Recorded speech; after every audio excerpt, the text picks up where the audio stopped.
राष्ट्रपति Donald Trump ने बुधवार को दावा किया है कि अमेरिका ने ईरान के खिलाफ युद्ध जीत लिया है और कहा है कि तेहरान को इस तरह की किसी चीज़ की उम्मीद नहीं थी। केंटकी में एक कार्यक्रम में बोलते हुए ट्रंप ने कहा कि ईरान लगभग पूरी तरह से नष्ट हो चुका है, लेकिन उन्होंने काम पूरा करने का वादा किया।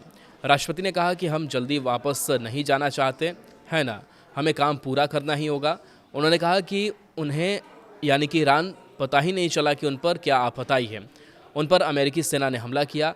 राष्ट्रपति ने कहा कि अमेरिका ने 58 नौसैनिक जहाज़ों को नष्ट कर दिया और ईरान की वायुसेना को ख़त्म कर दिया। उन्होंने कहा कि हम कभी भी जल्दबाजी में यह नहीं कहना चाहते कि हम जीत गए हैं, हम जीत गए हैं। साथ ही युद्ध छेड़ने के अपने एक तर्क के विपरीत ट्रंप ने कहा कि पिछली गर्मियों के हमलों के बाद ईरान के पास परमाणु क्षमता नहीं थी। ट्रंप ने अपनी रैली में कहा कि हमने इसे पूरी तरह से नष्ट कर दिया है। उनके पास परमाणु क्षमता नहीं है, लेकिन कुछ ही क्षण बाद उन्होंने बिना कोई विशिष्ट विवरण दिए कहा कि ईरान ने फिर से शुरुआत कर दी है।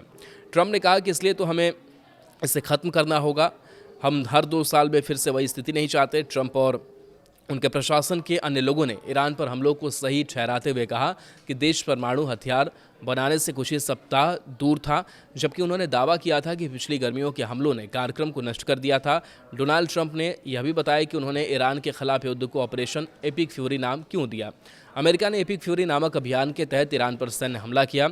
उन्होंने दावा किया कि यह कार्रवाई आतंकवादी शासन से पैदा खतरों को समाप्त करने के उद्देश्य से की गई थी। ट्रंप ने कहा कि उन्होंने इस अभियान के लिए यह नाम उन 20 नामों में से चुना जो अमेरिकी सैन्य जनरलों ने उनके सामने प्रस्तुत किए थे।